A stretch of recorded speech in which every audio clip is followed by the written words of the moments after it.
Buenos días a todos, todas, buenas tardes para quien toca. A nombre del Instituto Ribagüero, del Centro de Investigación de la Arquitectura y la Ciudad CIAC, y de los grupos de investigación Modelando el Mundo y Patrimonio Arquitectónico de la Pontificia Universidad Católica del Perú, quiero darles la bienvenida a esta, la primera fecha del Seminario Internacional Arquitectura y Paisaje, Identidad, Memoria Histórica y Proyecto Territorial. Esta fecha lleva por título Paisaje y Territorio, y tenemos con nosotros tres ponentes excepcionales. Aprovecho para recordarles a los y las asistentes que en cualquier momento pueden formular sus preguntas a través del chat y al finalizar las ponencias las compartiremos con los expositores. El primero de nuestros conferencistas hoy será José Canciani. José es arquitecto por la Universidad de Florencia y doctor en Arquitectura y Urbanismo por la Universidad Católica de Lovaina. Es profesor principal del Departamento de Arquitectura de la PUC y dirige el grupo de investigación Modelando el Mundo, de modo que es directamente uno de los anfitriones y organizador de este evento. Se dedica al estudio del urbanismo y de la arquitectura prehispánica, el manejo del territorio y los paisajes culturales. Entre sus publicaciones destacan Ciudad y Territorio en los Andes, contribuciones a la historia del urbanismo prehispánico, y Valle del Sondondo, Territorio y Paisaje. Su presentación hoy precisamente se titula El proyecto Paisajes Culturales en el Valle de Sondondo. José, por favor. Muy bien. Muy buenos días, muy buenas tardes. Estamos en diferentes lugares del mundo. Estoy muy emocionado celebrando los 5 años del proyecto Paisajes Culturales en el Valle de Sondondo.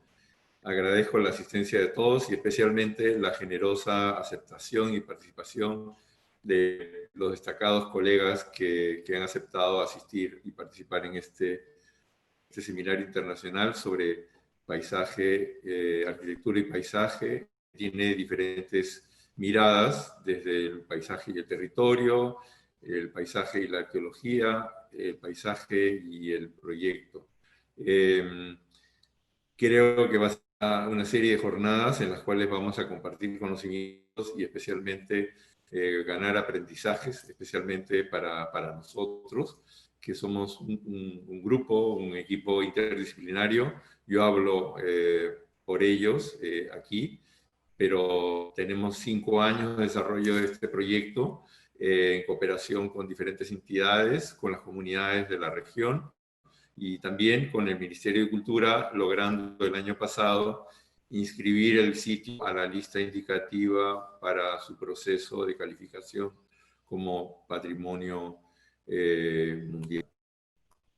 El Valle de Sondondo es una región enclavada en los Andes peruanos, en la provincia de Lucas y la región de Ayacucho, y se caracteriza por una articulación transversal entre un territorio mayormente de puna, de altiplano, que oscila entre los 3.500 a 4.500 metros de altitud, y las zonas de valle o quechua, como los denominan aquí, van de los 3.000 a los 2.500 metros de altitud.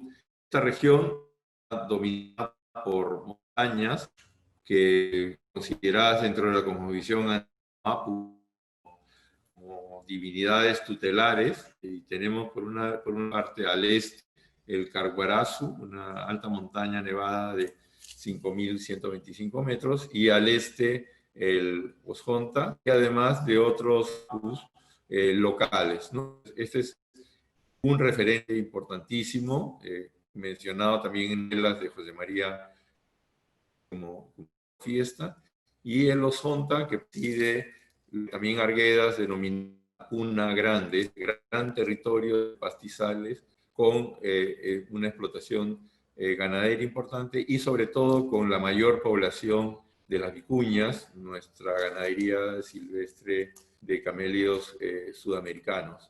Y esta relación ancestral con este territorio se mantiene hasta el día de hoy, y las comunidades, en el caso de Cabana, organizadas en 4 ayus, a la manera de los incas, que se organizaban en su imperio en los 4 suyos, literalmente se despliegan corporalmente en el territorio para desarrollar la faena de la captura y esquila temporal como una actividad ritual y festiva de las vicuñas, de la manera que las comunidades extienden sus cuerdas y comienzan a envolver a las manadas de vicuña para su esquila, ¿no? Entonces, esta relación ancestral con el territorio tiene anclajes muy profundos en estados prehispánicos como el Wari o el Inca, ¿no? Por ejemplo, en la meseta de los Honta existe una instalación importantísima inca asociada a altares ceremoniales llamados Ushnu, que hablan de esta importancia que el Estado inca dio a esta región, ¿no? Y hasta el día de hoy esta región tiene un manejo integrado por parte de las comunidades que articulan transversalmente el territorio, ¿no? Manejando una ganadería mayormente de alpacas con ovinos y también vacunos. Este territorio que parece de configuración natural tiene una función humana en la inundación artificial para la mejora de los pastos, que son los bofedales, como también en las estructuras de corrales que estamos estudiando como una interesantísima unidad de paisaje para la guarda de los rebaños, ¿no? Entonces podemos ver que hay corrales de diferentes épocas, como una suerte de palincesto en el territorio, en diferentes configuraciones topográficas, que hablan posiblemente de corrales muy antiguos que se podrían remontar algunos milenios desde la época de la domesticación de estas especies, la llama y la alpaca. Y podemos definir espacios de mayor uso, espacios en abandono, viendo que también esta actividad hoy en día está en franco retroceso y solamente hay un 20% de las estancias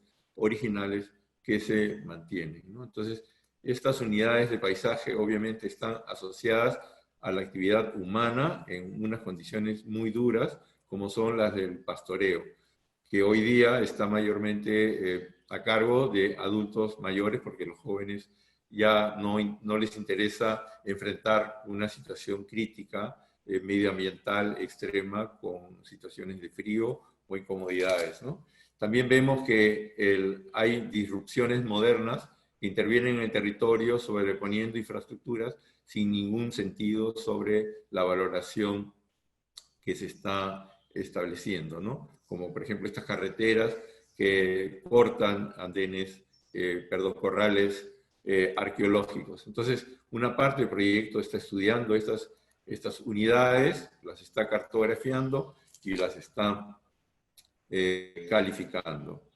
Este espacio es el que conecta el cielo con la tierra y conecta con el agua y el ciclo virtuoso que las comunidades establecen con ella, acumulando el agua, reservándola, infiltrándola para que afloren en determinados manantiales que también son sujetos de rituales propiciatorios para canalizar el agua y transportarla hacia las zonas bajas del valle, donde se dan las terrazas de cultivo en secano, como también, sobre todo, la acumulación en otras lagunas, en otros reservorios, desde donde se establecen las tomas que van a regar los sistemas de andenería. Hay que decir que los sistemas de andenería, a diferencia de las terrazas de cultivo de secano, están hechas no tanto, o si bien hacen nuevo suelo, fundamentalmente hacen un suelo apto para el riego. Entonces, en la parte baja del valle, en la parte más templada, es que se da toda esta modelación extraordinaria de sistemas de andenería que estamos viendo, en este caso, en la zona de Andamarca, que también es la que hemos presentado en el afiche del evento.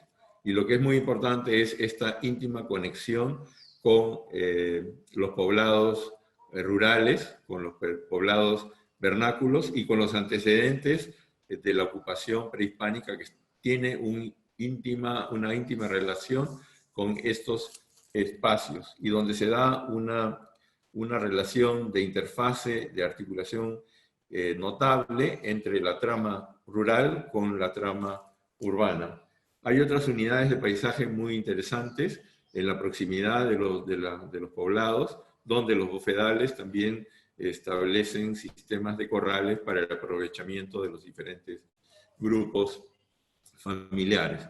Entonces tenemos una larga tradición de ocupación, que especialmente humana, que especialmente se concentra en los fondos de valle, y donde se puede ver la conexión entre los antiguos poblados prehispánicos, como es el sitio de Caniche, defendido naturalmente sobre una colina, y la implantación colonial de la reducción de los pueblos de indígenas en la parte baja inmediatamente conectados. Entonces, se puede ver una continuidad de ocupación desde la ocupación Wari, la ocupación Inca, la ocupación local regional, a la ocupación colonial, y donde se puede leer también esta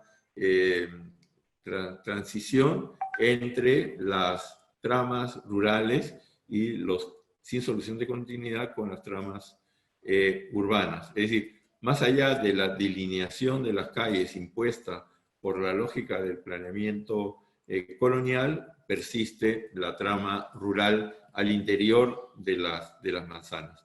Entonces, aquí también estamos estableciendo un análisis detallado de estos poblados, los más importantes son 9, para establecer su implantación en la geografía de la región, la lógica que tienen en la articulación transversal con diferentes pisos ecológicos, la relación de la trama del asentamiento con la trama de las unidades de paisaje colindante, en este caso sistemas de andenería, terrazas, corrales, establecer suerte de planos Noli para identificar llenos y vacíos, establecer la vegetación que se inserta dentro de la trama de los poblados, especialmente las especies arbóreas, y luego calificar los espacios puntualmente edificados con los espacios que constituyen las chacras, los huertos y los corrales que se integran en esta forma especial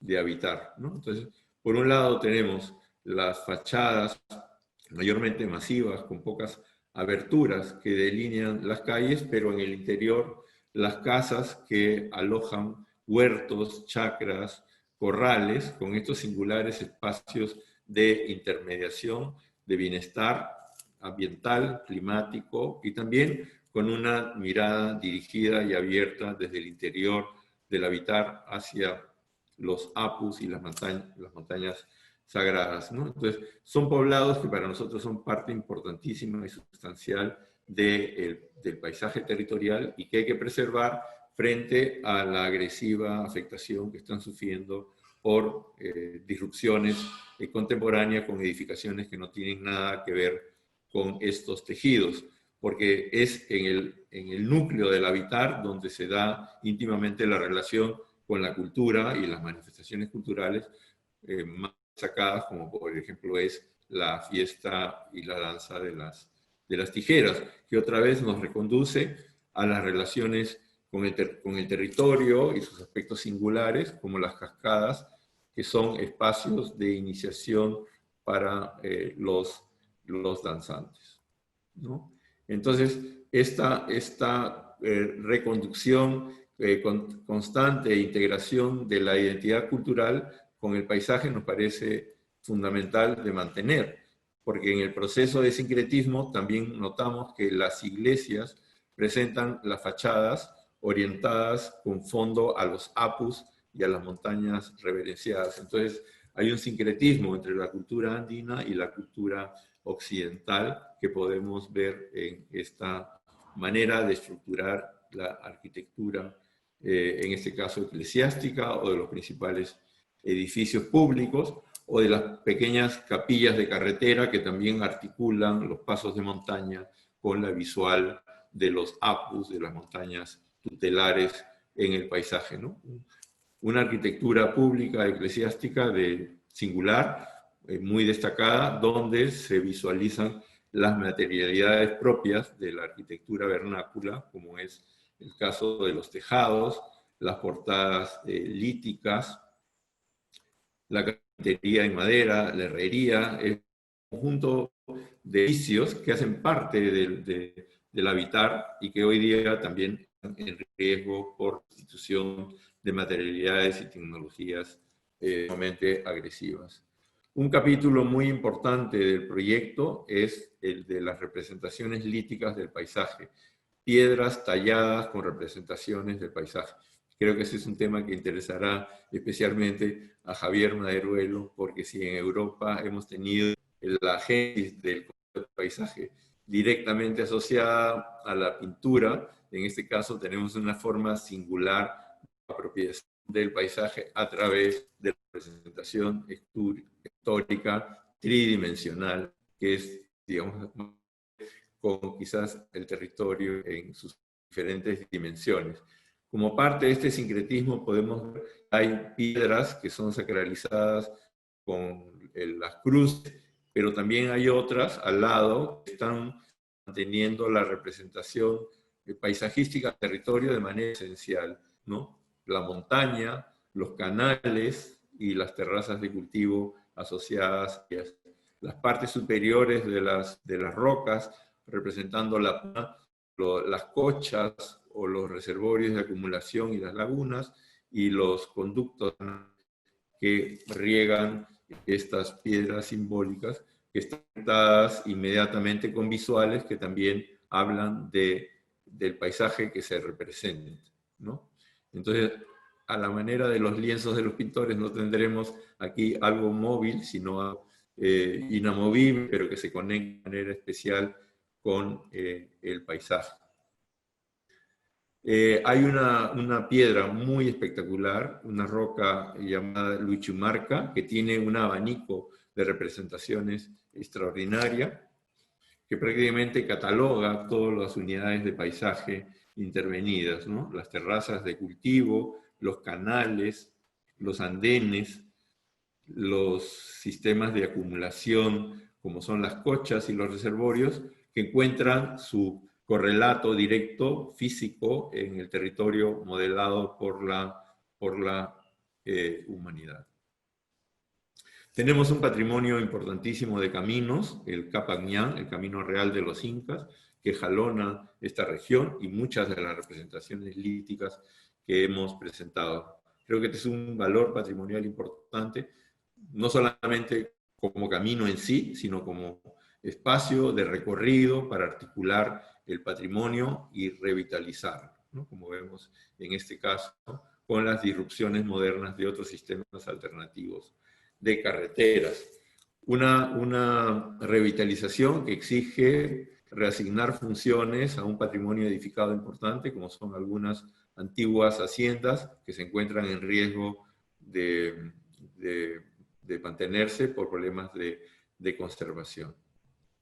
Es decir, tenemos un cúmulo de iniciativas y de proyectos, y como se dice, alas y buen viento para que éstas se desplieguen en intercambios positivos como los que pensamos vamos a tener en esta jornada. Sin más, termino esta exposición. Espero tener la posibilidad de intercambiar algunas ideas con los colegas a lo largo de estas jornadas, ¿no? Que nos parecen fundamentales. Muchas gracias a todos. Muchas gracias, José. A continuación escucharemos a Javier Maderuelo. Javier es doctor en arquitectura por la Universidad de Valladolid y doctor en historia del arte por la Universidad de Zaragoza. Ha dirigido el programa Arte y Naturaleza de la Diputación de Huesca, los cursos sobre paisaje del CEDAN, Centro de Arte y Naturaleza de Huesca, y las publicaciones que han surgido de estos cursos. Es cofundador de la colección Paisaje y Teoría en la editorial Biblioteca Nueva. Su presentación de hoy se titula Territorio y Paisaje. Javier, por favor.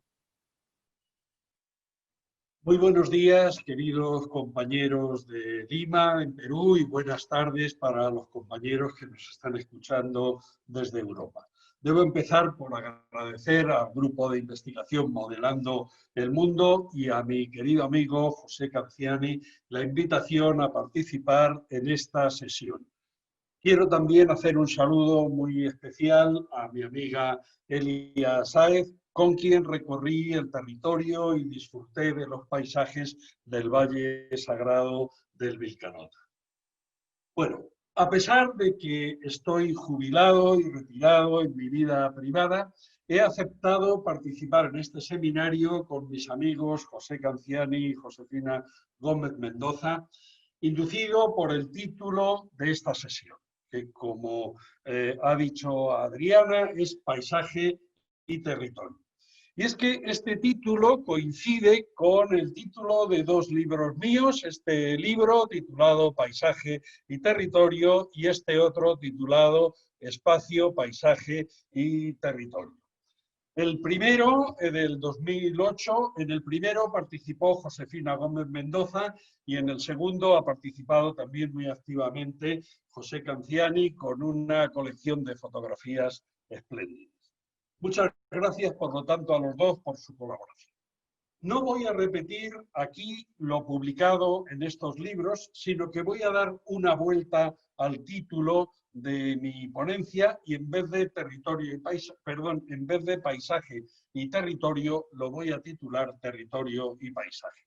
Y voy a analizar una serie de términos: territorio, tierra, mundo, nación, país, paisaje, desde el binomio cultura y naturaleza. Me voy a apoyar en las definiciones que hace el Diccionario de la Lengua Española, editado por la Real Academia. Empiezo con territorio, que es la palabra desde la que voy a ir hacia el paisaje. Territorio, dice el diccionario, es la porción de la superficie terrestre perteneciente a una nación, región, provincia, etc. La superficie terrestre es la Tierra. Y la Tierra es definida por el diccionario como planeta en el que habitamos. La segunda acepción dice parte superficial del mismo globo no ocupada por el mar. Y en la sexta acepción dice nación, región o lugar en el que se ha nacido. Las condiciones físicas de este planeta, de la Tierra, han permitido la aparición de la vida en ella y han forjado a la humanidad. El territorio en el que vivimos condiciona quiénes y cómo somos. Somos física e intelectualmente lo que la Tierra nos ha permitido ser. Y de aquí que tengamos una necesidad por conocer la Tierra y por conocer sus territorios. En latín, la Tierra se llamaba Gea, que respondía a la idea del conjunto de lo inorgánico. Y esta palabra aparece unida con unas desinencias para configurar tres disciplinas: geología, geografía y geometría. En la palabra geología aparece el término logos, que significa literalmente palabra, que se extiende este concepto hacia el lenguaje y que del lenguaje pasa a ser conocimiento. Geografía nos une geo con grafos, es decir, con la escritura y con el dibujo, con la narración y con los mapas. Geometría depende de la palabra metro, medida, proporción, situación. Otra manera de entender la Tierra es hablar del mundo. El mundo, dice el diccionario, es la tierra que habitamos, la tierra bajo la experiencia humana. Y tenemos otra palabra también muy bonita, ecumene, que es parte de la tierra que está habitada por el hombre. De aquí, de esta parte habitada, podríamos pasar a la palabra nación, que era la sexta acepción que nos daba el diccionario sobre tierra. Nación, dice el diccionario, es el conjunto de habitantes de un país, territorio de ese país. Nación viene del verbo nascor en latín. El verbo nascor significa nacer. Y curiosamente es la misma raíz etimológica para definir la palabra naturaleza, a la cual me voy a referir más adelante. Nación es el lugar en el que se nace. Nacional es el natural de una nación. Natural, nacido, pertenecen, hay una sensación de pertenencia. Yo he nacido en Madrid, luego soy propiedad de Madrid. Madrid no es mío, yo soy de Madrid. De nación surge otra palabra, nacionalismo, que dice el diccionario en su primera acepción. Apego de los nacionales de una nación a ella. Y en la segunda acepción dice, doctrina que exalta la personalidad nacional. De aquí voy a extraer la palabra personalidad. Personalidad, dice el diccionario, es la diferencia individual que constituye a cada persona y que la distingue de otra.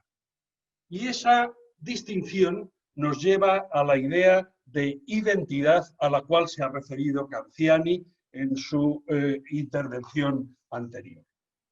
Identificarse con algo es, según el diccionario, llegar a tener las mismas creencias, propósitos, deseos, etc. Y esto nos lleva a las señas personales de identidad. Es decir, sigo con el diccionario, a los rasgos característicos de una persona que permiten distinguirla de las demás y que le dan esa sensación de comunidad. Identidad comunitaria, rasgos culturales característicos y distintivos de un grupo que enfatizan la cohesión entre sus miembros, facilitando su identificación. Esta idea nos lleva al concepto de carácter. Carácter, dice el diccionario en su primera acepción, señal que se graba, marca que deja una cosa. Son los rasgos que definen o distinguen condiciones esenciales y permanentes.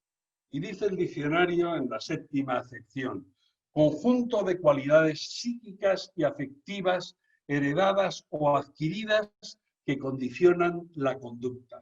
Y en la novena nos dice sobre el carácter, índole, condición, conjunto de rasgos y circunstancias con que se da a conocer una cosa distinguiéndose de las demás. Voy a hacer ahora un inciso y voy a meter una cuña, una palabra que viene de territorio. Es la palabra terror.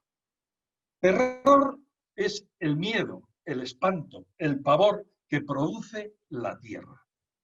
Que producen los fenómenos telúricos, como por ejemplo los volcanes, los terremotos, los desbordamientos, la profundidad de las simas, la altura de las montañas, la presión de los glaciares.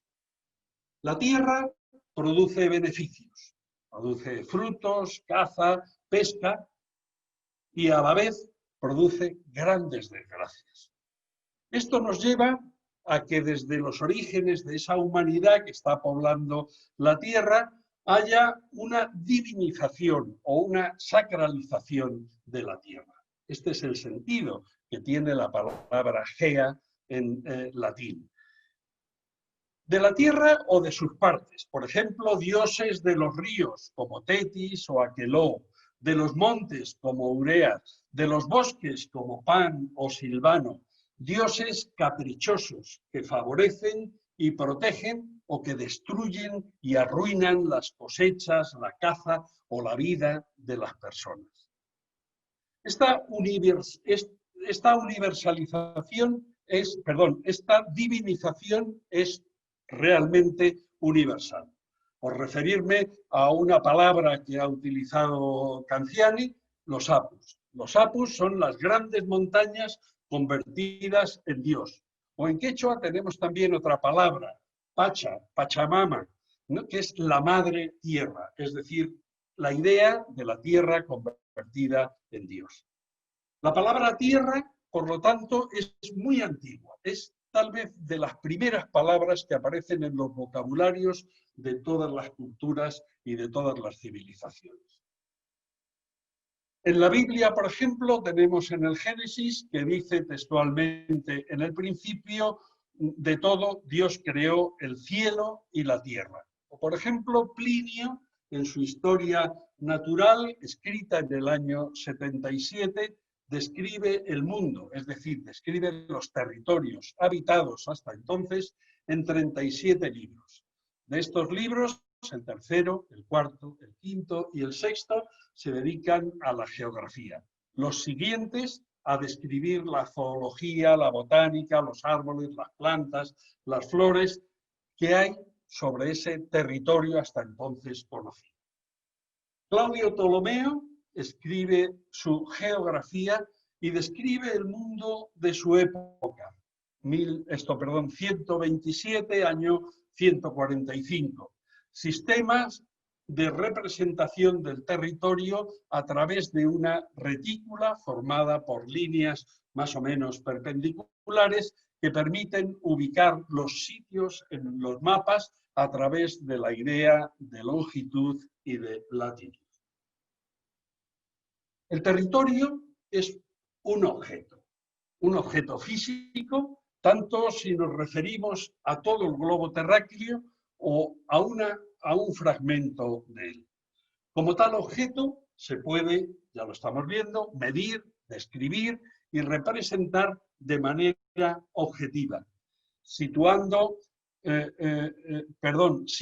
en este sentido motivo de los catastros, las escrituras notariales, los títulos de propiedad, los mapas, desde los tiempos más remotos y realmente en todas las culturas.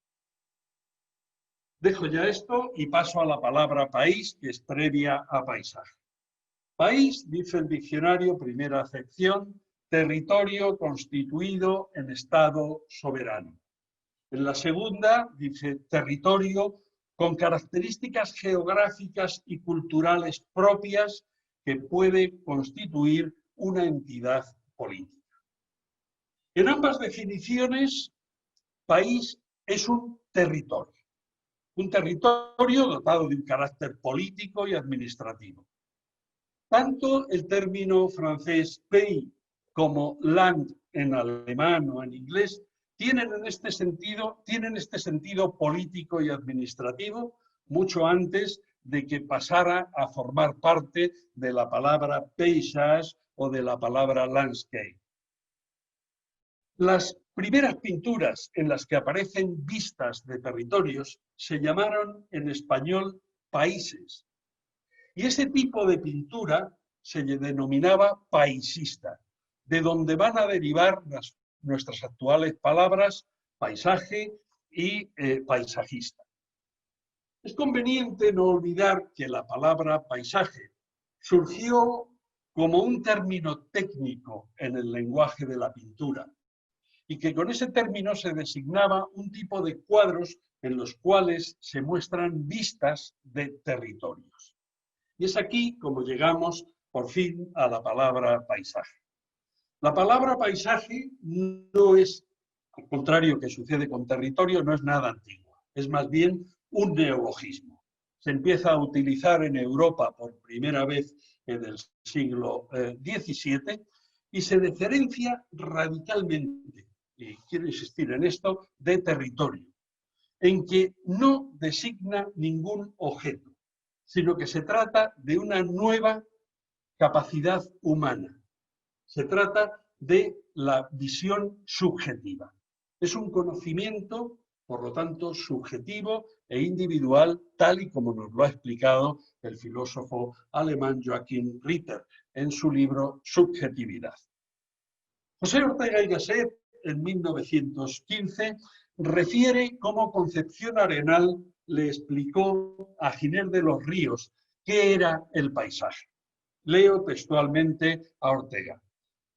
Desengáñese usted, con los paisajes ocurre lo que con las posadas de aldea. Cuando llega el viajero y pregunta a la posadera, ¿qué hay de comer? La posadera comenta, señor, lo que usted traiga. Pues esto es el paisaje, lo que cada uno traiga. Hasta aquí la cita de Ortega.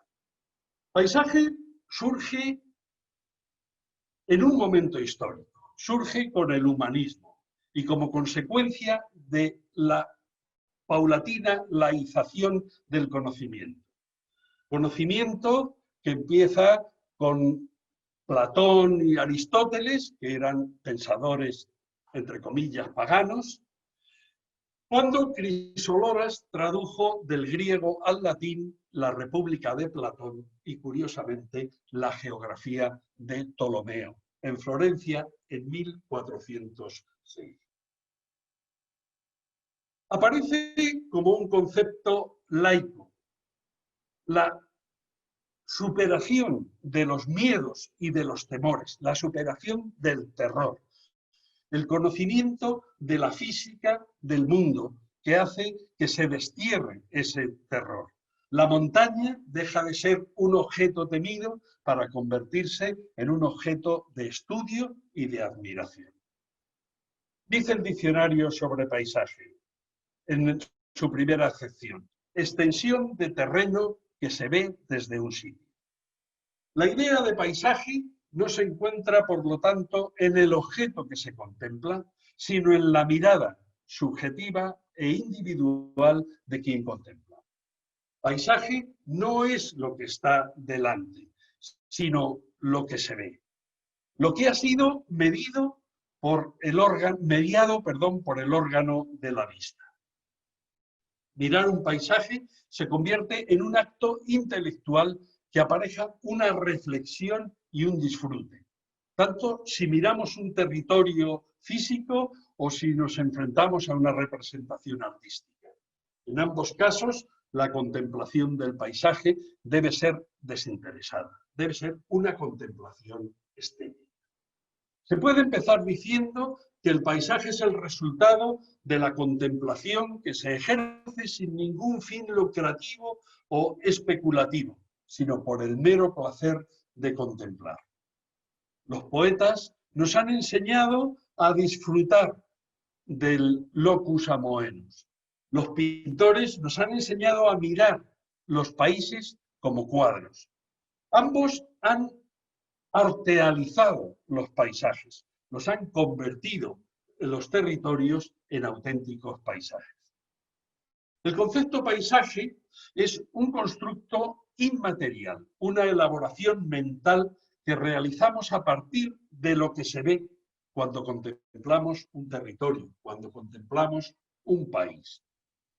El paisaje no es, por lo tanto, un objeto, ni un conjunto de objetos configurados por la naturaleza o transformados por el hombre. Tampoco es la naturaleza, ni siquiera el medio físico que nos rodea o sobre el que nos situamos. El paisaje no es el territorio, ni un conjunto de elementos físicos que hallamos en él, sino una relación subjetiva entre el hombre y el medio en el que vive. Una relación que se establece desde la mirada o desde otros sentidos también, por medio de la cultura. El paisaje, en cuanto concepto, es, como decía Manuel Terán, la trabazón.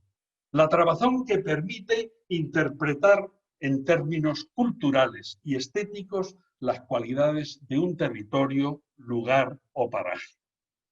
En estas últimas frases he incluido dos palabras, cultura y naturaleza. Y con esas dos palabras voy a terminar este periplo por la filología de estos términos. Cultura. El paisaje, he dicho, es un fenómeno cultural. Los términos culto, cultivo y cultura poseen una misma raíz latina común y mantienen significados realmente muy próximos. En el sentido religioso, culto es el conjunto de actos y ceremonias litúrgicas que se repiten idénticamente siguiendo un ritual. En el sentido agrícola, cultivo es un conjunto de actos que se repiten todos los años siguiendo unos requerimientos que empiezan siendo rituales, unidos a los misterios de la naturaleza, la creación y la fertilidad, por medio de los cuales el campesino es recompensado cada año con nuevos frutos. Son actos tales como el arado, la siembra, el riego, la poda, la siega o la recolección, y también son los propios ritos religiosos implorando la protección de las cosechas, la aparición de la lluvia, la defensa frente a los agentes climáticos adversos. Todas estas prácticas constituyen un conjunto de actos culturales que tallan y modelan el territorio tal y como nos ha enseñado Canciani en el Valle de Sondondo. Con ellos, el territorio cobra una fisonomía concreta y se convierte así en la máxima expresión de esta cultura. El término cultura no denota solo las manifestaciones artísticas desde las que se muestra el paisaje, como por ejemplo las imágenes de los cuadros y de la pintura o de la fotografía, o las descripciones que nos hacen los poetas y los novelistas. Cultura es cualquier tipo de intervención humana que de forma reiterada y sistemática forma el territorio. Estos trabajos culturales ejercidos sobre el territorio destilan imágenes características de él, por medio de acciones tales como la agricultura, la ganadería, la minería, la industria, las infraestructuras, las urbanizaciones o la propia actividad turística que también está modelando el territorio.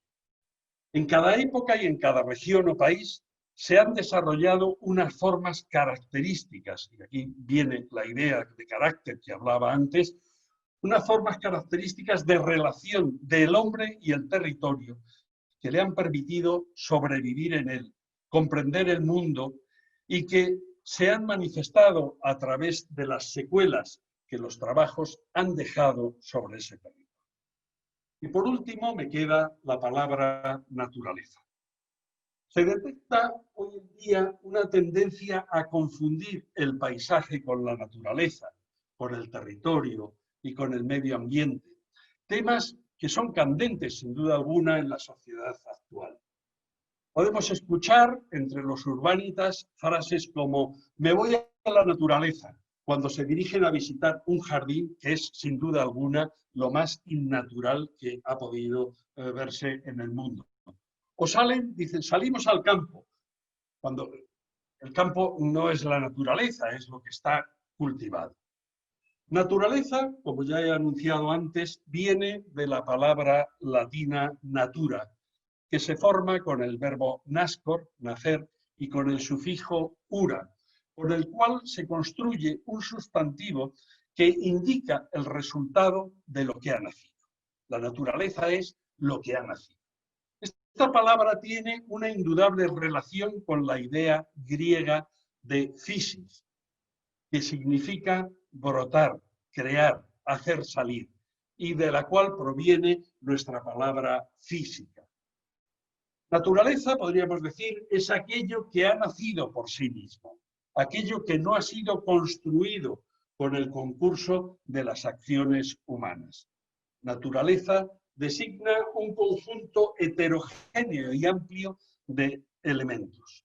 El territorio y el mar, con sus montañas y ríos, las rocas, los animales, los peces, las plantas, pero también se aplica naturaleza al ciclo de los astros, al aire, a los fenómenos atmosféricos, las nubes, la lluvia, los rayos y, por supuesto, también al propio hombre. Recapitulando, y con esto acabo, el territorio es el sustrato material sobre el que cada individuo proyecta su mirada paisajista. El paisaje es el resultado de esa mirada, es una actividad personal e intransferible. Cada individuo ve en el territorio aquello que le permite distinguir y disfrutar los conocimientos y los hábitos de su propia cultura, es decir, lo que él ha traído. Como sucede con la percepción de una obra de arte, de una pieza musical o de una comida, cada individuo sufre o disfruta de la percepción, de la visión, de la escucha, de la degustación, de diferente manera. Y elabora juicios de gusto que no solo son diferenciados, sino en algunos casos claramente opuestos. A unos les gusta lo dulce, a otros lo salado, a otros lo agrio o lo amargo. La estética es, en cuanto a disciplina filosófica, la que ha estudiado desde mediados del siglo XVIII la cuestión del gusto particular y sus posibilidades de universalización. A ello se dedicó, por ejemplo, el filósofo alemán Immanuel Kant en su tercera crítica, la crítica de la facultad de juzgar, editada en 1790. Colofón.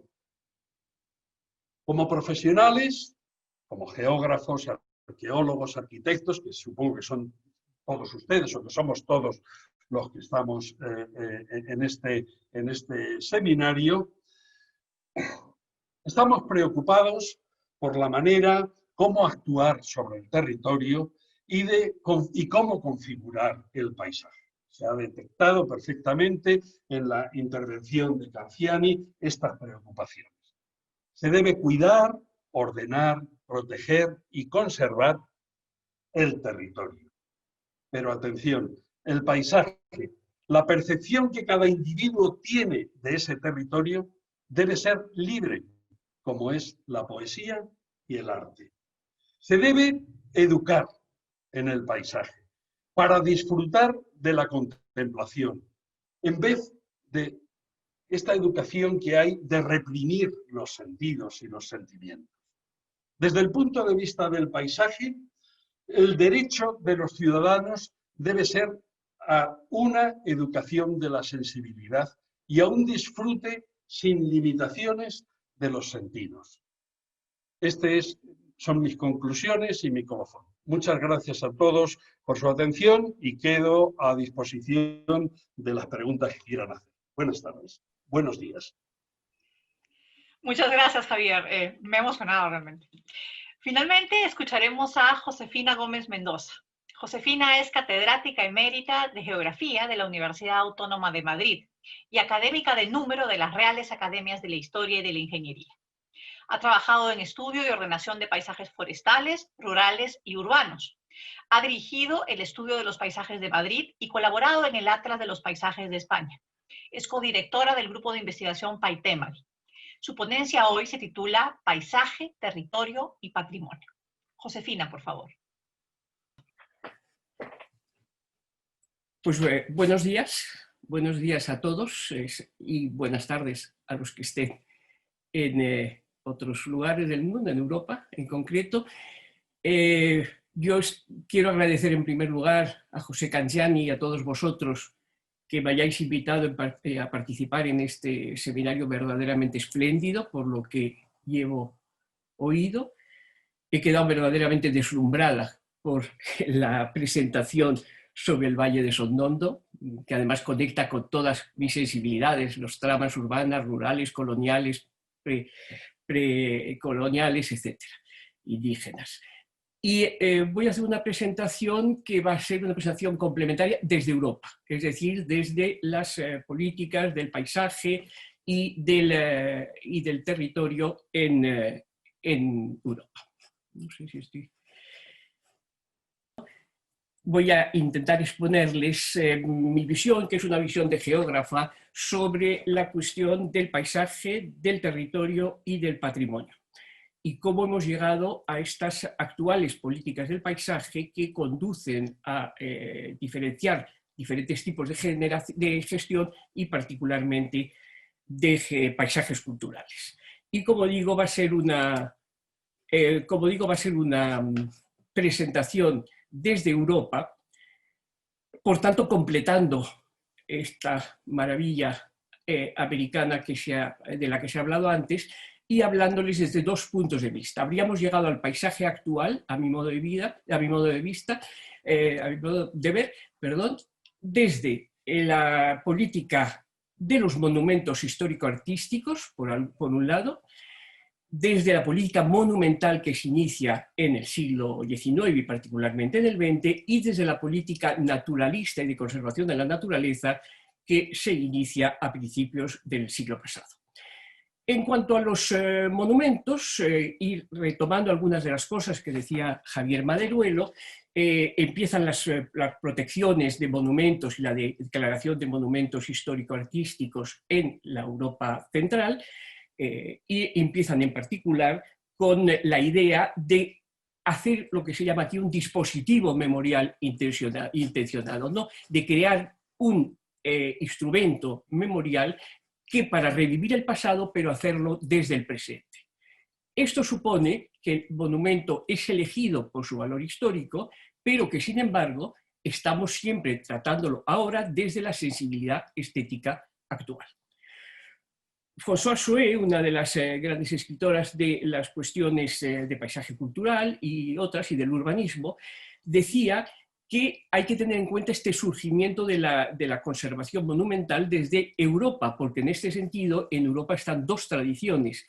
Por una parte, conservar o monumentalizar la antigüedad clásica, la antigüedad heleno-romana, y a su vez la inflexión historicista que se está produciendo en el siglo XIX en el sentido de lo que ha dicho Maderuelo, de ir honrando las hazañas naturales y en el contexto de la constitución de las naciones, de los nacionalismos europeos a través, en este caso, de los monumentos del arte. A su vez, desde el punto de vista conservacionista, perdón, ahora me he vuelto a ir.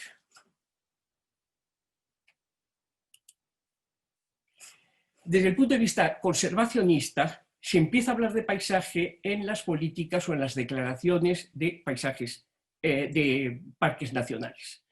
Los parques nacionales, como saben, nacen en América, en Estados Unidos, pero enseguida se hacen en América Latina, en Hispanoamérica, y igualmente empiezan en Europa, en Suiza, después muy pronto España. Esa ley de parques nacionales es de 1916 y se plantean como reservas naturales, ambientales y de conservación en las que aparece el paisaje de forma explícita, pero el paisaje aparece después de decir la gea, la flora, la fauna y el paisaje. Es decir, que se declara un parque por su gea, por su flora, por su fauna y por sus paisajes. Lo que quiere decir que el paisaje se está tratando aquí de una forma que yo he llamado aquí escénica. Es el escenario de ese paisaje que tiene razones de ser conservado por naturales y también históricas. Pasando muy rápidamente sobre la historia, en el caso español, pero en todos los casos, hemos llegado en 2007 a la que se llamó Ley del Patrimonio Natural y de la Biodiversidad, en donde, como ven, cambia considerablemente el concepto de parque nacional porque al patrimonio natural se incorpora la biodiversidad. Ya había pasado el informe Brundtland sobre la sustentabilidad o la sostenibilidad, y ahora se valora particularmente la geodiversidad, la biodiversidad y la geodiversidad, la del paisaje y de las formas, y ahora se incorporan también, además de esos criterios históricos de carácter nacionalista que decía antes, las formas tradicionales de ocupación y de aprovechamiento. Lo que culmina, para el caso europeo, en el Convenio Europeo de Paisaje dictado o aceptado en el año 2000 en una convención en Florencia, donde se define el paisaje, y esto supone, a mi juicio, un punto de inflexión considerable, sobre todo en el sentido de la territorialización, como voy a tratar de demostrar, donde se define el paisaje toda parte del territorio, incluyendo aguas costeras interiores, tal como es percibida por la población y cuyo carácter resulta de la acción de factores naturales y humanos y de sus interrelaciones. Es decir, que por una parte se considera que todo es paisaje, aunque naturalmente los hay de diversos grados, pero que no solo los paisajes excepcionales son paisajes, sino toda parte del territorio. Igualmente se incorpora a la población y su percepción, la percepción por la población, como elemento significante de ese paisaje. Y finalmente se incorpora lo que acaba de llamar Javier Maderuelo en palabra de Manuel de Terán, que era mi maestro, se incorporan la trabazón, las interrelaciones entre factores naturales y factores humanos. Me quedo pues con esta definición que fue ratificada en 2007 por todos los países europeos y particularmente en España con una ley parlamentaria, y vuelvo a la otra versión, a la otra perspectiva, que es la patrimonial, cómo ha ido evolucionando desde esos monumentos histórico-artísticos iniciales.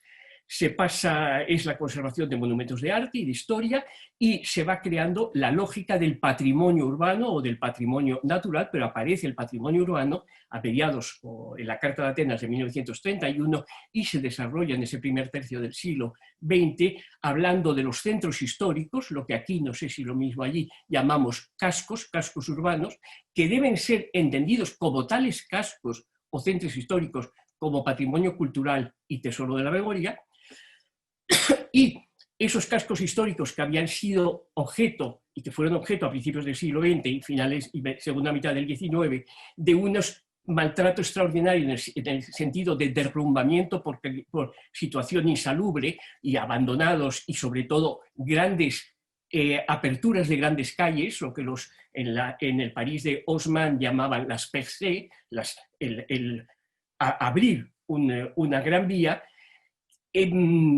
tendría desde el punto de vista conservacionista no demasiada justificación, es decir, que se impusieron unas ideas ingenieriles y urbanísticas por encima, y funcionales y económicas, por encima de las características de los cascos. Este Giovannoni niega que haya que imponer a las funciones, hay que imponer a los cascos las funciones para los que no están adaptados. Por ejemplo, como fue lo habitual, al menos en Europa, la comunicación, las vías, el viario. De ahí que, hablando en términos de Giovannoni, que es un autor que me gusta, las soluciones deberían haber sido particulares en cada caso, no hacer tabla rasa, como se ha hecho en muchos casos, tampoco museísmo, que es lo que pasa ahora, o peor que museísmo, disneylización. Las ciudades, los cascos históricos de Europa, al menos de Europa, pero también en muchos otros sitios, están disneylizados, solo para los turistas que los llenan y que lo ven todo de una forma organizada por su agencia de viajes. Y en todo caso, y dice, traigo esta cita porque me gusta mucho, frente a los derrumbamientos generales, diradimento edilicio, que es lo que llamaremos aquí en técnica forestal, aclarar, ir aclarando más que cargándose barrios. En la conferencia de Venecia apenas se avanza mucho, pero en cambio se incorporan ya a la idea patrimonial de la UNESCO los países como el de ustedes.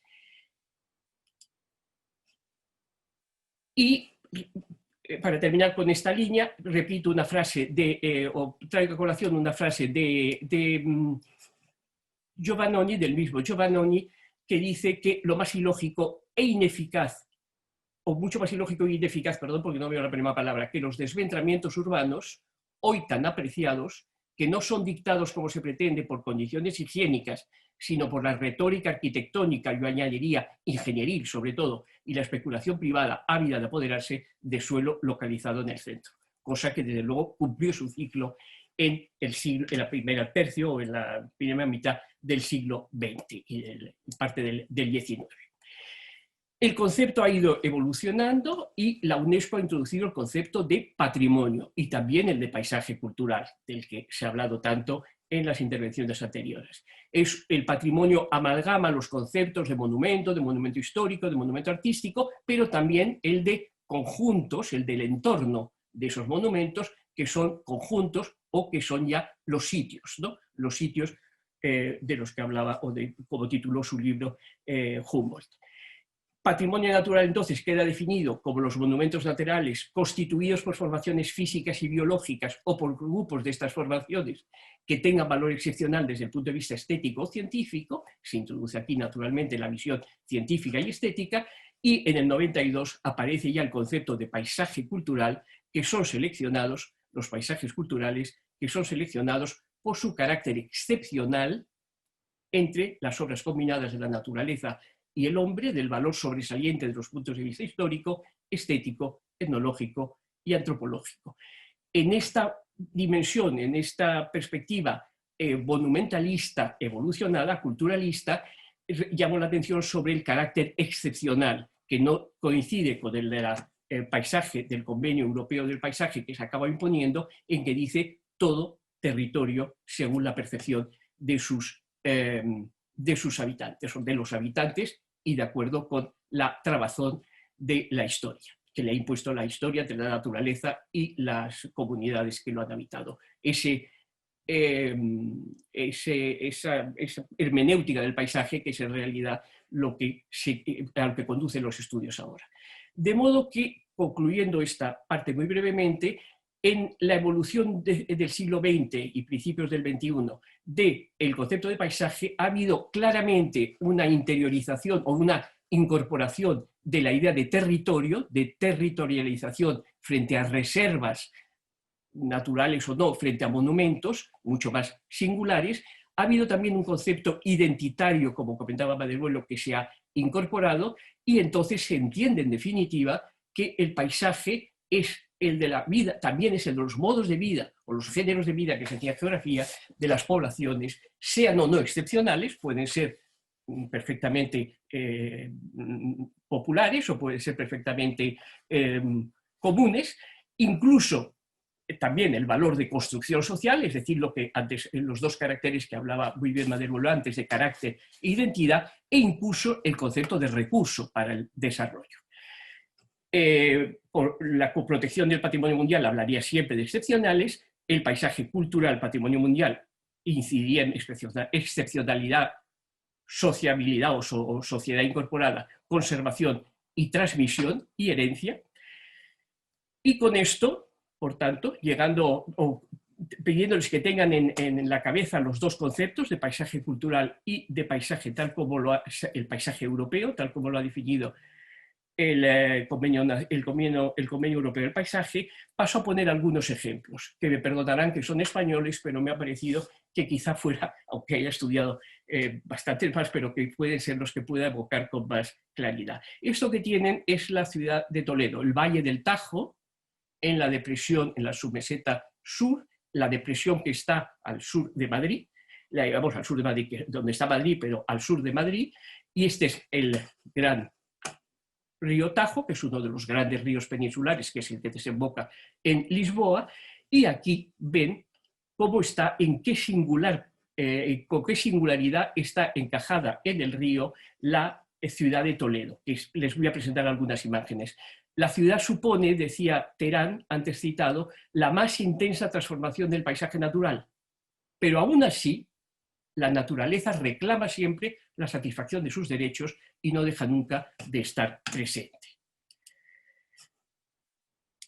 Introduciendo al aspecto artístico del que ha comentado ampliamente Javier, aquí tienen la configuración topográfica y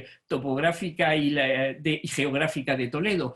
El aspecto más singular que remarca este litógrafo Guédon del siglo XIX es que está en lo que se llama el meandro epigénico, un meandro encajado en materiales antiguos, en el zócalo del río Tajo. Y esta peña es la localización, el emplazamiento de Toledo, el emplazamiento histórico de Toledo. Es muy expresivo el peso que le da al significado del valle epigénico, del meandro epigénico o encajado de Toledo.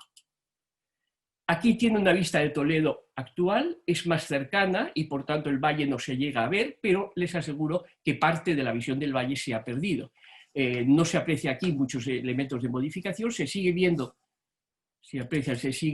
estaba el Alcázar, que se llama, que fue muy simbólico en la guerra, está la catedral, están algunos edificios y se siguen viendo lo mismo, ¿no?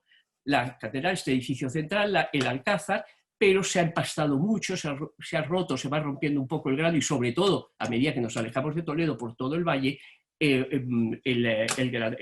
ha empastado el grano que tenía en su visión histórica. Entonces puedo poner muchas más fotografías por falta de tiempo, pero les quería traer estas frases de Terán. Terán fue un gran estudioso de Toledo. Y en esa estampa de Toledo insiste mucho en que lo primero es la topografía y tiene mucho que ver con lo que se decía antes por parte de José. Tiene que ver con que muchas veces en las ciudades se olvida enteramente la topografía o los ingenieros tienden a hacer tabla rasa de la topografía. Pero aquí es fundamental a la identidad y al carácter de Toledo, el que esté en ese meandro y el que a partir de ahí bajen las calles radiales que bajan al Tajo y en oposición las que están a nivel o periféricas que se van ajustando a la altura.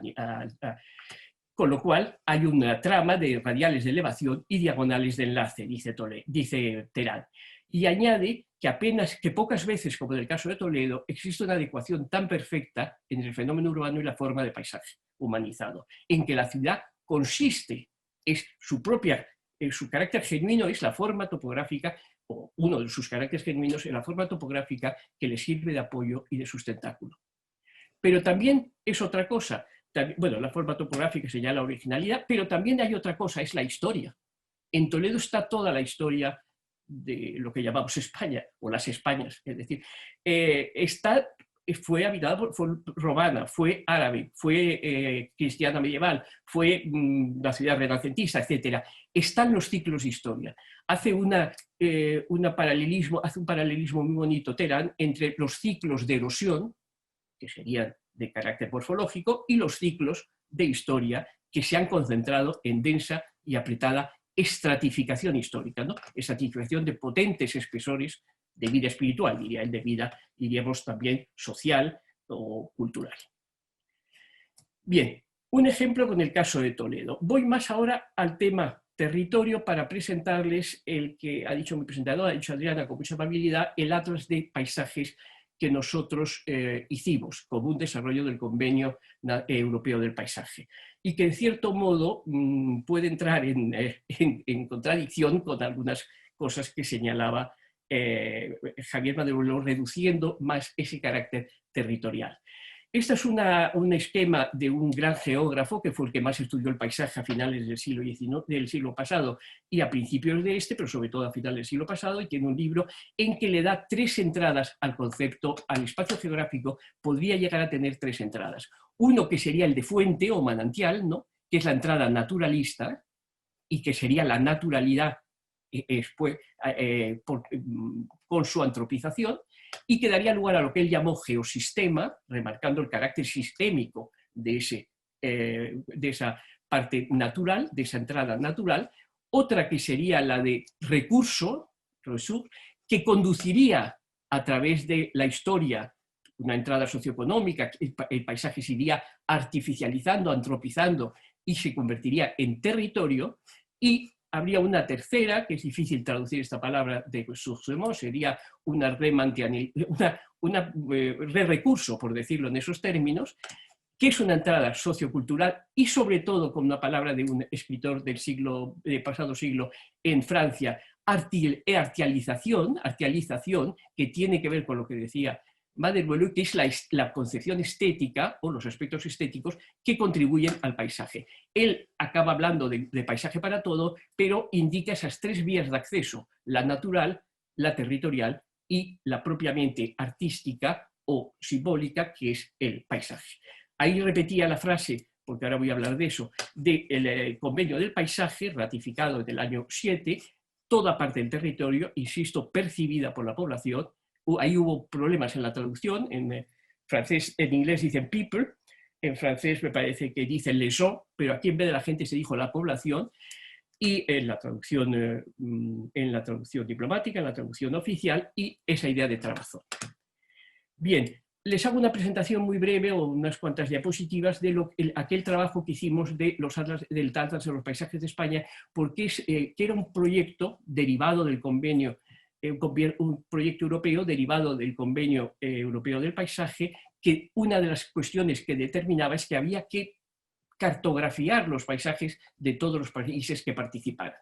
Y en este sentido nos encargaron a nosotros, a la Universidad Autónoma y a algunos de nosotros, esa identificación y caracterización de los paisajes de España. Como ven, en este momento sobrevoló la historia, las comunidades autónomas, la organización territorial de España es fundamentalmente histórica, pero en esta percepción de paisajes, en esta identificación de paisajes, propusimos una trama distinta, en donde se podían cartografiar todos los paisajes con el fin, por una parte, que fueran todos los paisajes, los datos generales, y lo que se pretendía era una lectura sistemática del paisaje del conjunto del territorio nacional, una información para las políticas sectoriales, es decir, que se incorporara cómo información básica y de entrada de las distintas políticas sectoriales, forestales, viarias, infraestructuras, urbanas, que tuvieran en cuenta la incidencia paisajística,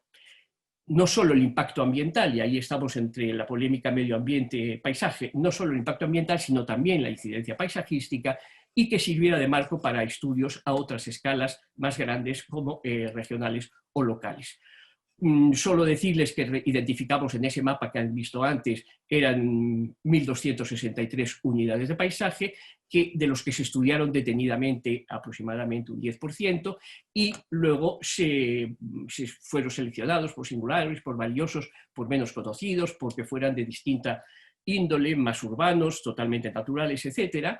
Y luego, y que además hubiera una presentación equilibrada por provincias y comunidades autónomas, y por ejemplo, de los nombres que dimos, Planas de Castelló y de Sagunt, en la Comunidad de Valencia, en Valle de la Aridane, Barcelona y su área metropolitana, etcétera, algunos de los nombres de distinta naturaleza. Les paso muy rápidamente unas fotos.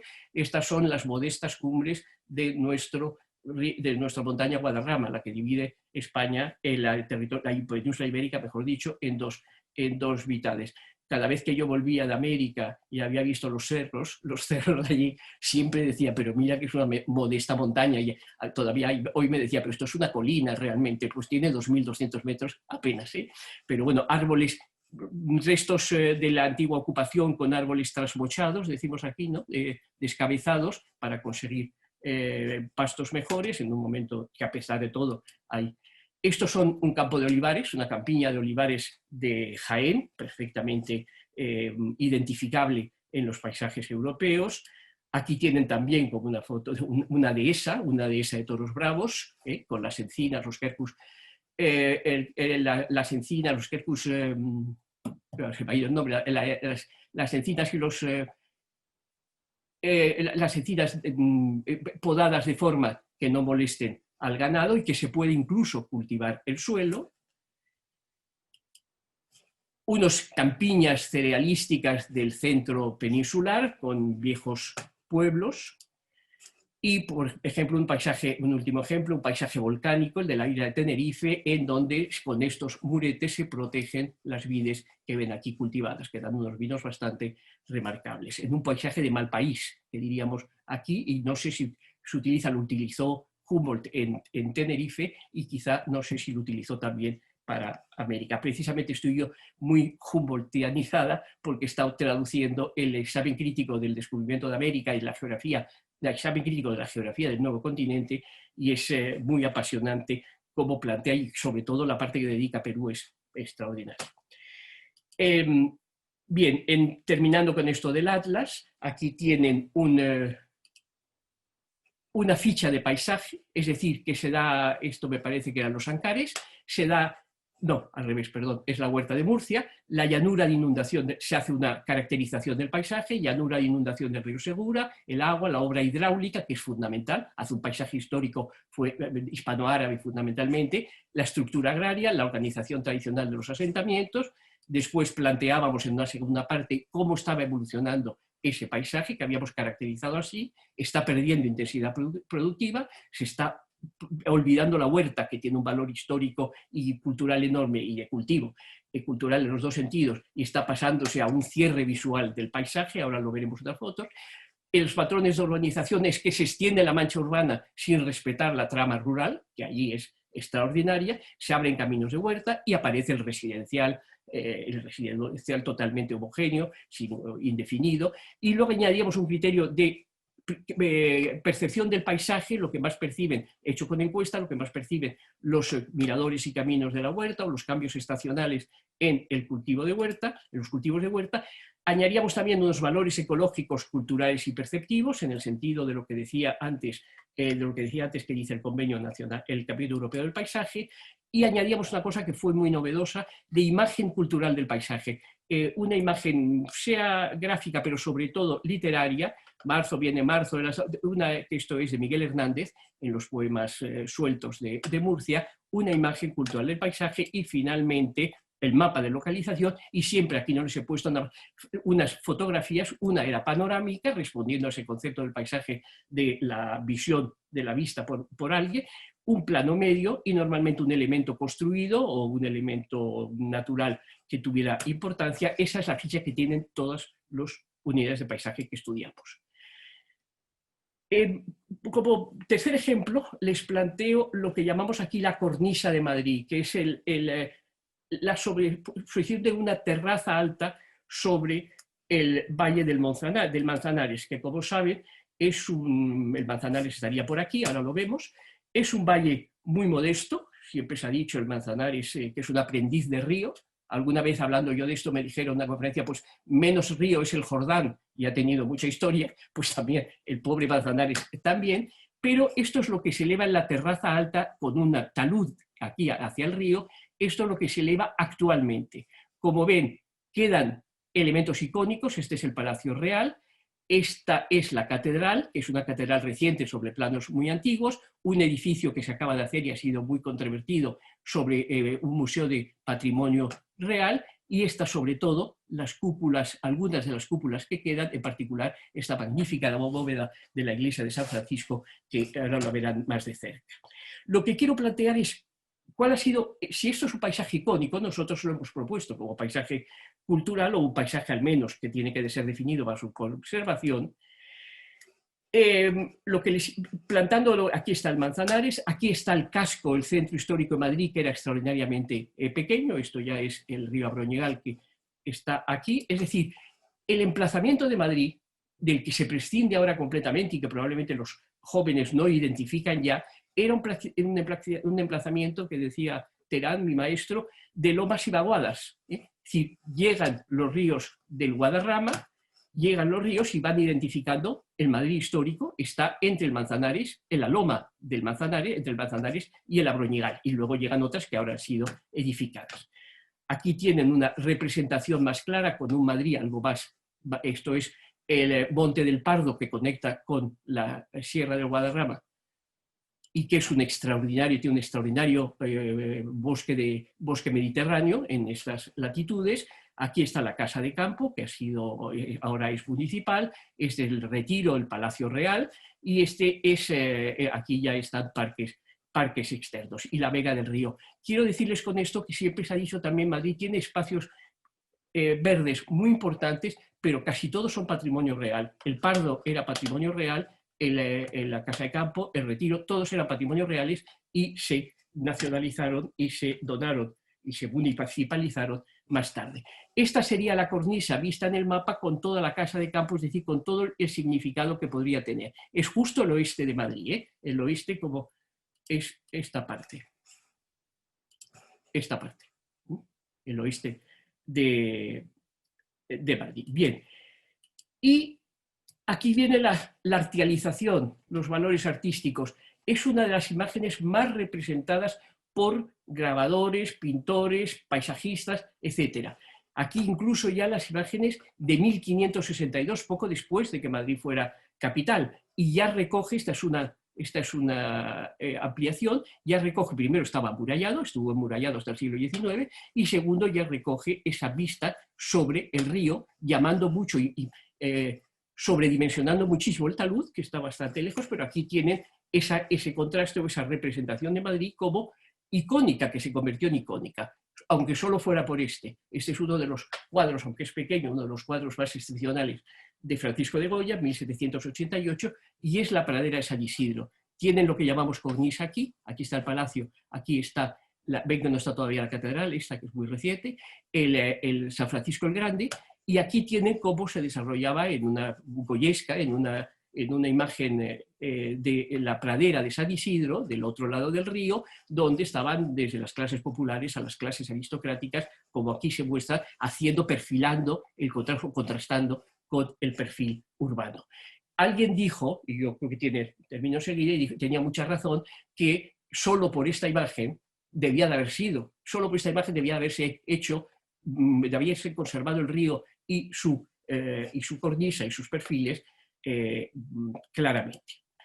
Más imágenes, aquí llama la atención la cantidad de iglesias que están representadas, parece que están sobreexageradas, pero de todas maneras debía haber muchísimas, la cantidad, y también el puente y la vía del otro lado están exageradas. Aquí entra en en el paisajismo, la vista del río con el Palacio Real como un elemento, y aquí aparece un fenómeno popular, un fenómeno económico extraordinariamente importante, que fueron las lavanderas, la lavandería del río, donde toda la ropa de Madrid se lavaba por mujeres que trabajaban en condiciones durísimas en esa parte del río. Aquí vuelven a tener otro cuadro paisajista, aquí solo está con otra mirada, no desde el otro lado exactamente, sino con esta mirada, ahí la montaña de Guadarrama, aquí son los distintos horizontes, el Palacio Real, y voy pasando más deprisa, unas imágenes de época. Han desaparecido mucho los paseos arbolados que también caracterizaban a Madrid, pero nuevamente se ve que la cornisa se respeta. Un magnífico cuadro de Aureliano de Beruete, que ya es un paisajista es de finales del XIX, la vista de Madrid desde la pradera de San Isidro, o sea, desde el mismo lugar que Francisco de Goya. Insisto en que el perfil se conserva exacto. Las lavanderas, nuevamente en fotos que han entrado al patrimonio nacional por su valor, más lavanderas y más romería. En el caso de una foto de Otto Wunderlich en 1900, en el año 20, y aquí tiene el paisaje actual. Se conserva más o menos. Primero están los dos primeros rascacielos de Madrid en la Plaza de España, el Palacio Nacional, la catedral, que su autor era Fernando Chueca, un arquitecto muy conocido, sobre planes históricos de catedral gótica. La catedral, que la tiene aquí, que yo creo que no es verdaderamente un prodigio, o no aumenta mucho las calidades del perfil, ese museo que ha sido tan discutido, y sobre todo aquí, bueno, la catedral y San Francisco el Grande, y aquí tienen otra vista del río encauzado, ha perdido sus paseos, aquí tienen unos pocos, pero están perdidos desde la obra que se hizo sobre la M30, y todos los edificios que aparecen del otro lado, y el empastamiento de esa línea nítida de paisaje que estaba en ese lado. Y termino enseguida. Un último ejemplo es el de la Huerta de Murcia, para traer un paisaje rural. Aquí ven la Huerta de Murcia tal como en la ciudad de Murcia, y aquí cómo era la huerta. Una huerta que, digo, tiene un valor histórico e infraestructural extraordinario, pues fue los griegos árabes, de los más antiguos de España, y todas las grandes huertas tiene, y sin embargo, esta es la imagen actual. Se ha diseminado la urbanización, las casas, la residencia unifamiliar, y se han ido construyendo en las parcelas, cambiando completamente el carácter. Para terminar, y para no quedar en imágenes que tampoco han sido tan malas, pero que muestro un caso suizo de la ciudad de Berna, en donde se ha hecho un gran esfuerzo por conservar la trama histórica, la trama medieval histórica, sin ninguna interrupción de ningún otro edificio. Y aquí otras imágenes también de Berna, en donde se integran las huertas y donde queda el puente y quedan los elementos arquitectónicos tradicionales incorporados. Y dos últimas cosas, libros que a nosotros y a arquitectos cercanos a mí les sirvió mucho en su momento, que ya tienen muchas fechas, pero que siguen siendo muy importantes para lo que hablamos. Diseñar arquitectónica e ingenierilmente con la naturaleza. Diseñar el libro de McHarg, Design with Nature, como elemento fundamental. Es un libro ya antiguo, menos antiguo, pero muy antiguo también para ustedes, es Cities and Natural Processes, en los procesos naturales, que es de Michael Howe, que era un gran especialista en arboricultura. Y me parece que esto es todo, y concluiría que la visión europea completa esa americana, da otra perspectiva porque incorpora esa historia larga que se remite a la antigüedad, en definitiva, y además incorporando también ese carácter nacionalista que contrasta con que añade valores a lo que se ha hablado.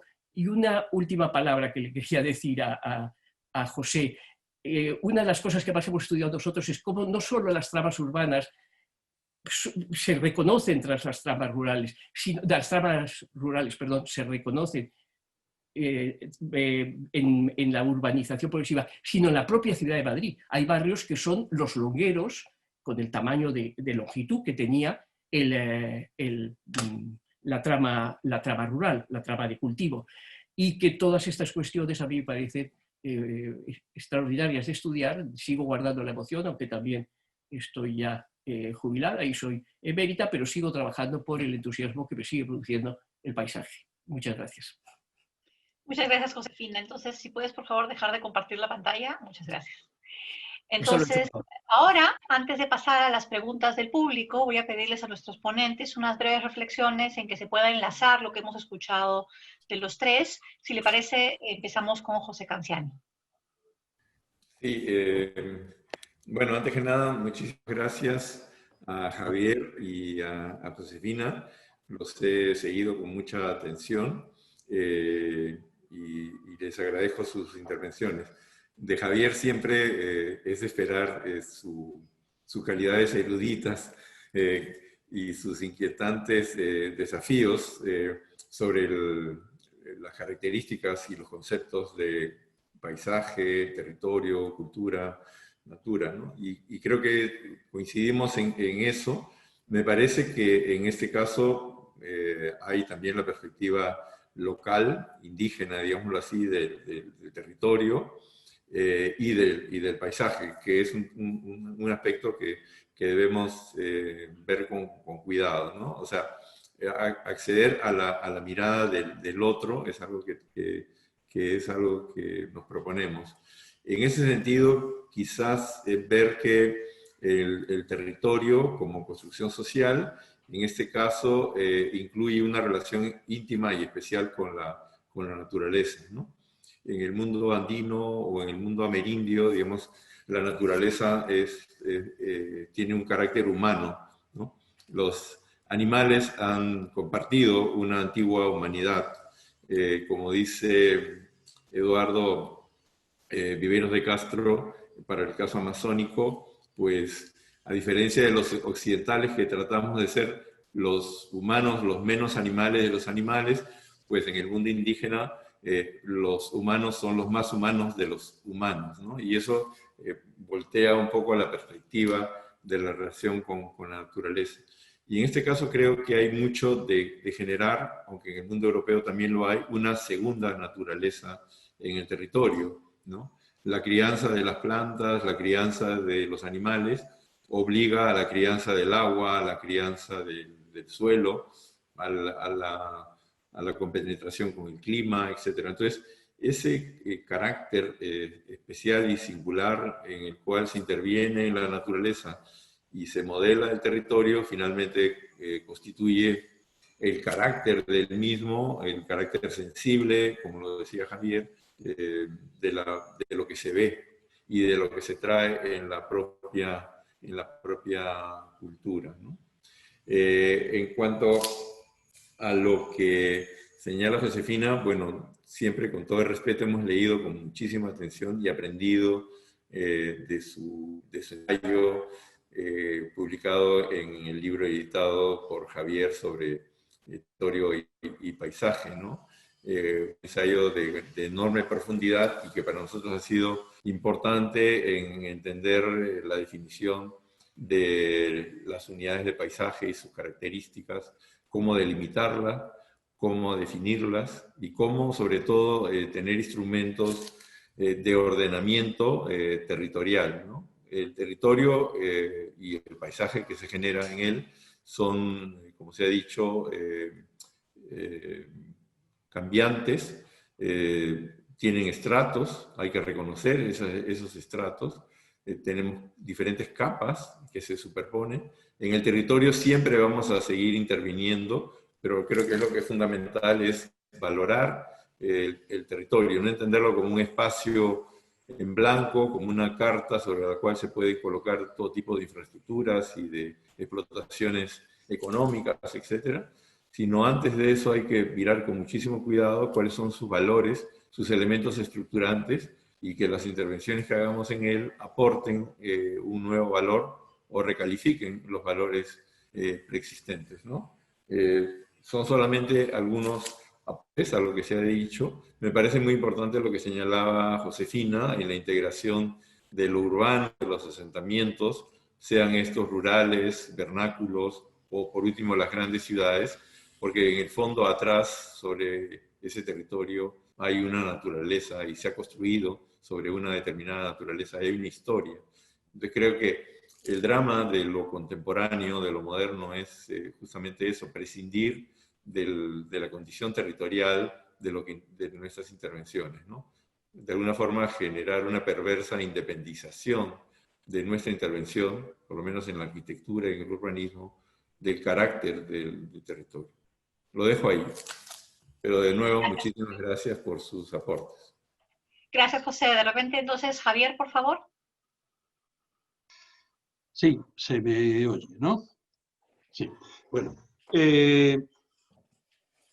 cuando he estado, yo no conozco el Valle de Sondondo, pero cuando he visto esas imágenes y sobre todo las fotos aéreas, he recordado el viaje que hace 2 años hicimos por el Valle Sagrado desde Cusco. Y yo entonces le comentaba a José Canciani, creo que lo dije bastantes veces, algo con lo que ha empezado también Josefina hoy, y es que yo voy a hablar desde Europa, que yo solo puedo ver desde Europa. Yo había leído antes Los ríos profundos de Arguedas, que fue un libro que me impresionó mucho. Pero claro, yo no sabía qué era la profundidad de un río. Han visto ustedes esas imágenes que ha puesto Josefina de Toledo, que es una llanura plana, plana, plana, en la que un río logra hacer ahí un pequeño canalito comparado con esos desniveles de más de 1000 metros que hay en cualquiera de esos valles. Efectivamente, hay unas condiciones topográficas, unas condiciones territoriales distintas en un lugar que en otro, y yo creo que esas condiciones, lo he dicho veladamente en mi breve discurso, condicionan cómo son las personas que viven ahí. Dice ahora Canciani, hemos de tener la mirada del otro.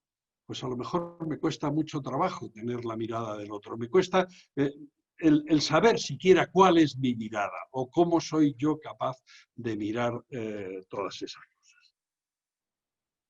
He vuelto a escuchar a Josefina Gómez Mendoza, de la cual tengo realmente una deuda de gratitud, precisamente por 2 trabajos que ella ha hecho y que a mí me han iluminado en el conocimiento del paisaje. Uno de ellos es este libro, Los paisajes de Madrid, en el cual ella coordina un grupo de profesores donde definen esta idea que le interesa tanto a Canciani de las unidades de paisaje. Para mí ha sido excepcional encontrarme con estas definiciones y empezar a entender el paisaje de otra manera, en el sentido de que yo soy un urbanitas, yo he nacido en Madrid y no he salido realmente de Madrid. Y de repente empiezo a comprender cuáles son los valores, por ejemplo, de los páramos cerealistas, ¿no?, que hay alrededor de Madrid. Algo que parece que no tiene el más mínimo interés, es el sitio donde los labradores hacen los surcos para que crezcan los cultivos de secano. Y de repente te das cuenta de que eso puede llegar a emocionar a través del conocimiento. Y luego quisiera, lo he estado buscando mientras que hablaba Josefina, mostrarles el Atlas de los Paisajes de España. Un libro realmente monumental, donde han hecho un esfuerzo que ella ha comentado perfectamente, explicándonos todos los tipos de caracterización que han tenido que hacer para poder definir todas esas 1000 y pico unidades de paisaje. Yo creo que estos 2 libros, que de verdad les recomiendo que se hagan con ellos si es todavía posible, pueden ser una enorme ayuda para comprender esa relación, esa trabazón de la que estábamos hablando, entre el territorio físico y la percepción de ese territorio. Nada más por mi parte. Le cedo la palabra a Josefina. Gracias, Javier. Efectivamente, Josefina, por favor. Muchísimas gracias a los dos. Lo primero, digo que habéis visto ese libro que les dije yo a mis compañeros, lo que menos se puede hacer con este libro es llevarlo al campo. Pero quiero decir que pesa una barbaridad. está digitalizado por el Ministerio de Medio Ambiente y también en Google. He puesto yo que se busca una foto en Google, no, sí, en Google Earth y se encuentra. Curiosamente, al buscar en España aparece, está digitalizado o está volcado allí. Yo quería añadir varias cosas en relación con las que decís. Una, insistir en eso de la... José ha dicho palimpsesto y lo hemos dicho aquí mucho, pero quizá también es un término un poco eurocentrista, ¿no? Es decir, es verdad que el paisaje los europeos lo han estudiado de forma totalmente eurocentrista, donde está esa historia larga, distinta, vamos, totalmente del mundo clásico, que se comía muchas cosas. Y en ese sentido me parece apasionante. Nosotros estuvimos en Argentina, me parece que también en México, hablando de esto y de las formas de estudiar unidades de paisaje, y me parece que el esfuerzo que se está haciendo desde este grupo de Modelando pues es maravilloso, porque realmente esas fotos Google son extraordinarias y tenemos ese nuevo instrumento, que es, los geógrafos siempre han dicho, lo primero al llegar, el geógrafo cuando va a una ciudad, lo primero que hace es subirse al punto más alto. Y decía, hablando de la Huerta de Murcia, decía el que lo estudió, yo me tuve que subir a la torre de la catedral, porque no, aquello era totalmente plano. Y sí, los planos, los altiplanos, las mesetas, las llanuras, los páramos son conceptos que efectivamente traen unas connotaciones paisajísticas muy importantes. Lo que quería añadir, aparte de esto del eurocentrismo, que me parece que es ya el momento de romperlo enteramente, es las cosas que señalaba José, o que sugería José en relación con la participación de los habitantes, o de los locales, o de los que lo ven, porque ahí había un gran sociólogo español, Mario Gaviria, que decía, pero ¿de quién es el aire? ¿De quién es el paisaje? Efectivamente, ¿de quién es el paisaje? Víctor Hugo decía, la propiedad es del propietario, pero la riqueza paisajística es de todos, ¿no? Y ahí es donde sabemos que no se hace tanto así. Pero el paisaje está resultando, también en Europa, que yo sepa, a raíz de lo del Convenio Europeo del Paisaje, un lugar muy bueno de comunicación y de participación. Se organizan, por ejemplo, grupos, talleres de paisaje, en donde la gente sabe intervenir bastante mejor que frente a un plan general o frente a unas ordenanzas o frente a un plan de ingenieros, porque ahí tienen su propia vivencia y pueden comunicarlo. Y yo creo que hay que buscar todas las posibilidades de que el paisaje actúe como un instrumento de participación, incluso de cogobernanza o de gobernanza. Y luego quería añadir fundamentalmente que yo no estoy tan de acuerdo en que paisaje es una palabra moderna, Javier, tan moderna, bueno, es del humanismo, sí, efectivamente no es, pero ya hay este francés Bernoulli que sí está buscando y remontándose y se ha remontado ya al siglo XIV, me parece. O sea que, y es verdad que hay que conseguir sacarle un poco del concepto paisajismo artístico, porque la gente dice paisajismo y solo ve el cuadro de... Y además eso, algunos de esos cuadros que he puesto en Madrid eran el primer ejercicio paisajístico que hacían en la Escuela de Bellas Artes algunos pintores que querían darse a conocer. Habría que buscar esa otra forma en donde involucre a todos. No sea solo lo que cada uno traiga, sino donde escuche a los otros y a lo que lleva. Ese ejercicio de comunicación me parece que ahora quizá con todos estos sistemas es mucho más fácil. Es posible y debería ser obligatorio. Muchas gracias a los tres. Realmente se trata de un tema muy interesante desde las muchas aristas en que lo hemos visto esta tarde, mañana. Ahora tenemos unos pocos minutos para las preguntas recibidas a través del chat, que me parece voy a transmitir a los ponentes. Una de ellas, que se repite de varias maneras y que quiero proponer igualmente a los tres, es: estos rasgos del territorio y sus habitantes se entiende que están en peligro de extinción por la falta de sostenibilidad que trae el alejamiento, sobre todo de los jóvenes. Con eso se perderían evidencias, pero sobre todo prácticas tradicionales. ¿Qué puede hacerse frente a ello? Comenzamos de repente contigo, José.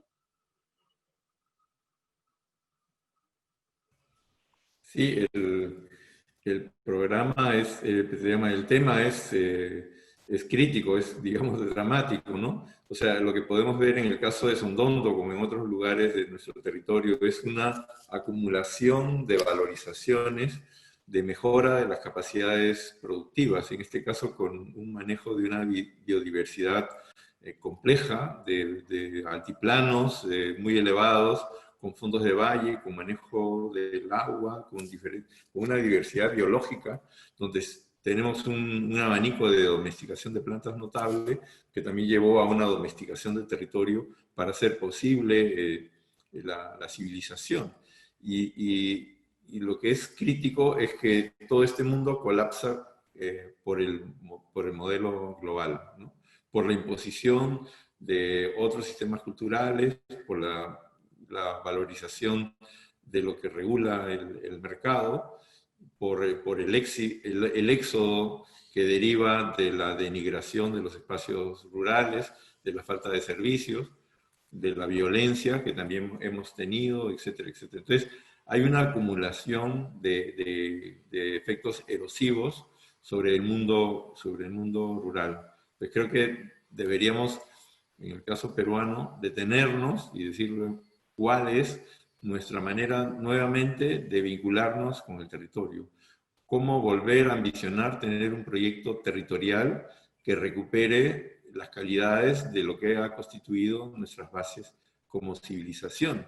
Porque lo que estamos generando es un programa de desarrollo absolutamente insostenible, con una metrópoli como Lima que concentra 1/3 de la población nacional, ¿no? Con un modelo de desarrollo espacial que ha ocupado justamente los valles agrícolas. Entonces, hay una distorsión violenta absoluta con el territorio. Entonces, como dice Josefina, la valoración del paisaje puede ser un instrumento de ruptura ante esto, una nueva aproximación cultural, un espacio de aprendizaje para los que vivimos en el mundo urbano, para recalificar lo que es el modo de vida rural, lo construido, los valores que trae, y de otro lado, los retos que tenemos para el desarrollo de aquí en adelante. O sea, la pandemia del COVID nos ha puesto una nota de advertencia. Ahora de repente resulta que aparece la vacuna y volvemos la mirada a seguir en lo mismo. Yo pienso que tenemos que plantearnos ese reto. Es un reto que reclaman las comunidades locales. Es decir, ellos valoran su patrimonio, valoran su territorio, valoran su paisaje. Pero eso no es suficiente para encontrar una ruta para el desarrollo. Y creo que es un tema mundial, no es solamente un tema de Perú, cómo recuperar esa relación. Gracias, José. Javier, por favor.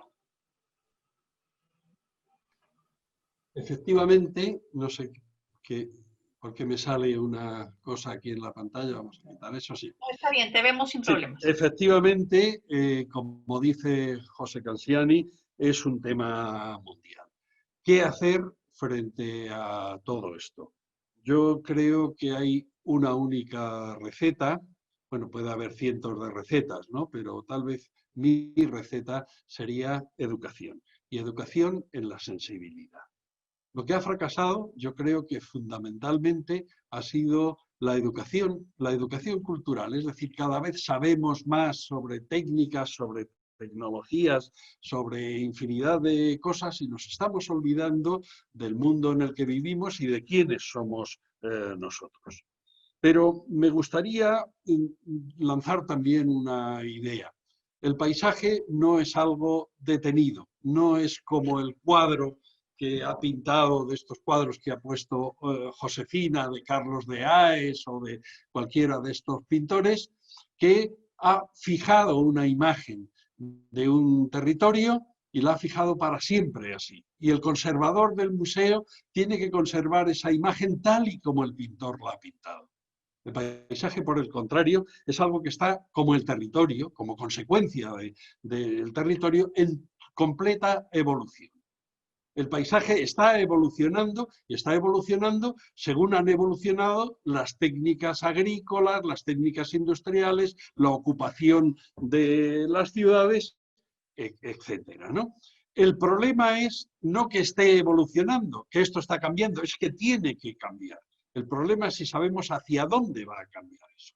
Y aquí la importancia de tener una buena gobernanza sobre el territorio, de tener una buena planificación territorial y de saber hacia dónde queremos ir.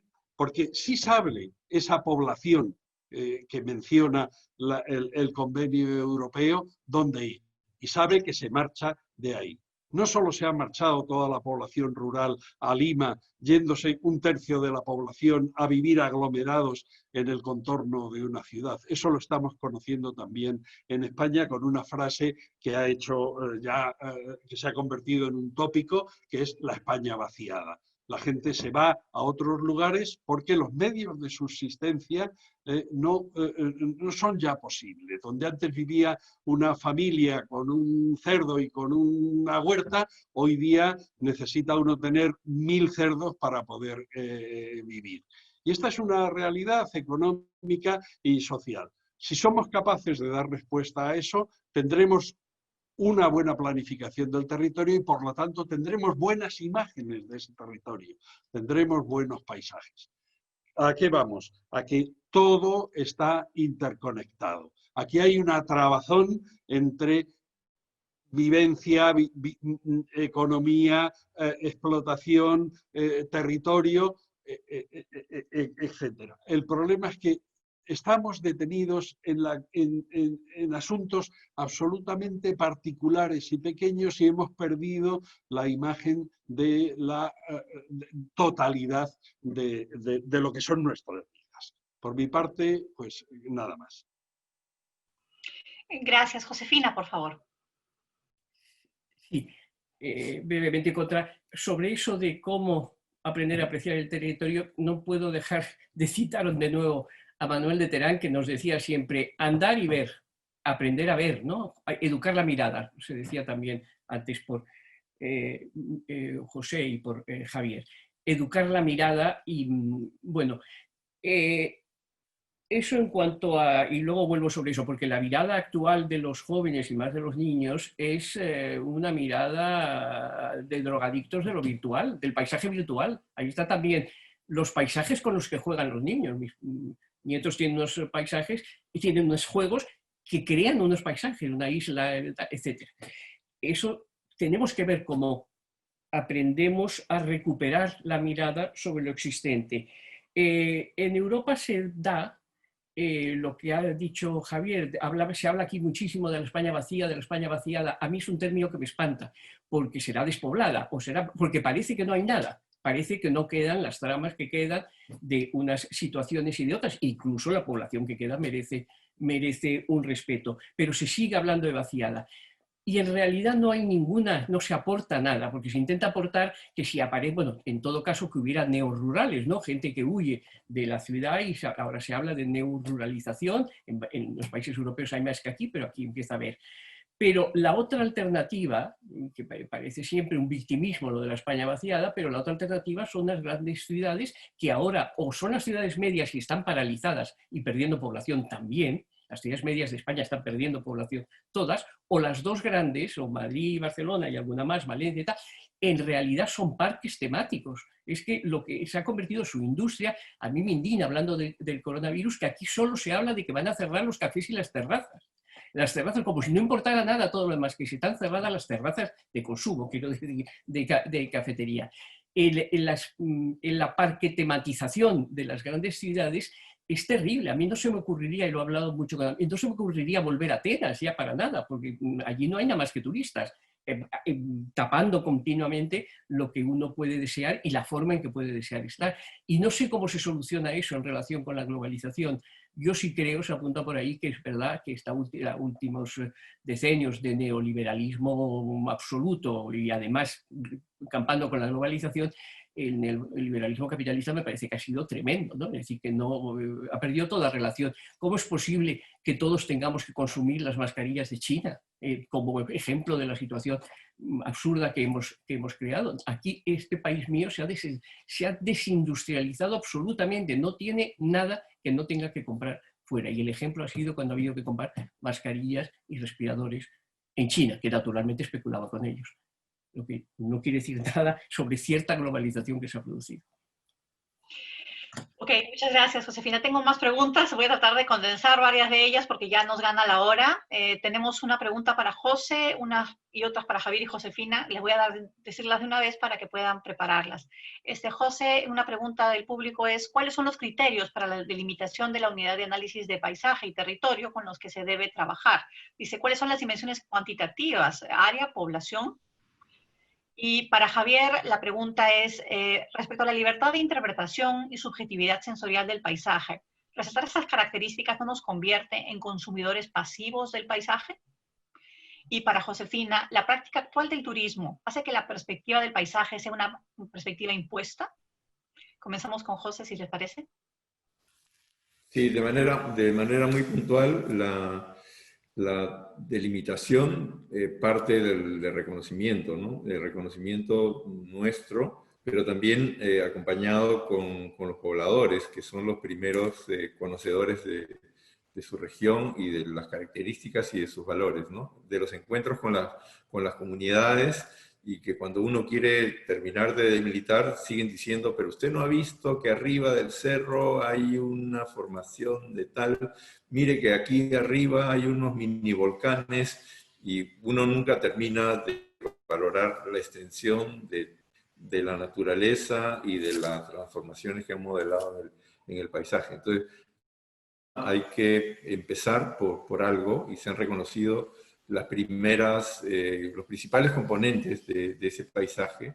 Se ha hecho una delimitación en apoyo con el Ministerio de Cultura y algunas agencias internacionales, y lo que se establece ahora, los términos que plantea Josefina, es establecer el carácter, las características de estas unidades, y sobre todo ver cómo se diferencian o interactúan entre ellas, ¿no? Hay unidades que se definen por la relación con otras, y entonces es un aspecto técnico complejo en el cual estamos trabajando al respecto, ¿no? Pero insisto, es mucho en la aproximación a lo que perciben las propias personas, las propias comunidades, como valores de su paisaje, en estos elementos que hemos estado viendo, ¿no? Desde los paisajes de altura, los bofedales, los corrales, entre otros, como los sistemas básicamente de andenería, de terrazas en andenes y otras de secano, otras formas mixtas de cultivo o manejo del ganado, y finalmente las unidades que nos parecen fundamentales y que han sido descuidadas, que son los poblados rurales de la región. Gracias, José. Entonces, Javier. Sí. Estemos donde estemos, tanto si estamos en la ciudad, en el campo, en la montaña o en el mar, vivimos toda nuestra vida inmersos en paisajes y nos trasladamos de un lugar a otro y vamos atravesando paisajes. Esos paisajes han sido construidos desde la antigüedad más remota hasta la actualidad por una enorme cantidad, millones y millones de personas que han trabajado en el mundo agrario, en la construcción de las ciudades, en las infraestructuras, en las carreteras, etcétera. Hay gente que son pintores y pintan cuadros, y hay gente que son espectadores y los contempla. ¿Es consumidor pasivo el que contempla? ¿Es activo el pintor que lo pinta? Yo creo que todos estamos construyendo, estamos usando el territorio y estamos construyendo paisajes. Creo que con esto le paso ya la palabra a Josefina para que pueda decir algo. Josefina, por favor.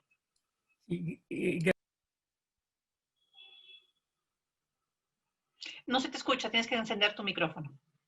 Encendido. Ahora ya.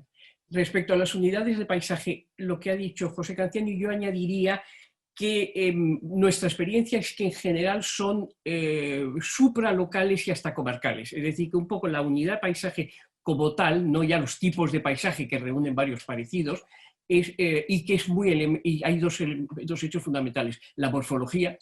Se ha visto, cuando ha puesto Sondón, ha puesto lo primero, el sentido de la cordillera, de noreste a suroeste, y el valle, ¿no? Y por otra parte, la historia. la historia productiva, si es ganadero, si es... Bueno, eso que no me correspondía a mí respecto a si lo que se ve en los paisajes, en las ciudades, de los centros ciudades ahora son impuestos, yo creo que sí, porque empiezan por ser impuestos en sus itinerarios. Simplemente digo una cosa, en Madrid, del que he mostrado una imagen que era solo una perspectiva, pero en Madrid me parece que hay un itinerario, el más corto, que es ir a visitar el Palacio Real, que he mostrado, ir a visitar el Parque Retiro, que es un parque, y después o los almacenes del Corte Inglés o los almacenes Primark que están instalados en la Gran Vía. Después del Palacio o del Retiro se van a Primark, y eso condiciona completamente lo que uno quiere ver y cómo lo ve. Pero sobre todo es que se ha hecho, yo no sé si pasará en Lima, pero no se puede circular ni desde luego se puede andar. Habría que recuperar el sentido de andar con todo esto, ¿no? El paseante, que es el que puede ir notando cómo cambia el paseante o el caminador. Muchas gracias, Josefina. Gracias nuevamente a todos y todas las asistentes. Nos había ganado el tiempo. Y, por supuesto, especialmente gracias a nuestros conferencistas y al equipo técnico del Instituto Ribabuero que ha hecho posible este evento. Los y las esperamos a la misma hora mañana para la segunda sesión del seminario. Muy buenas tardes a todos, todas.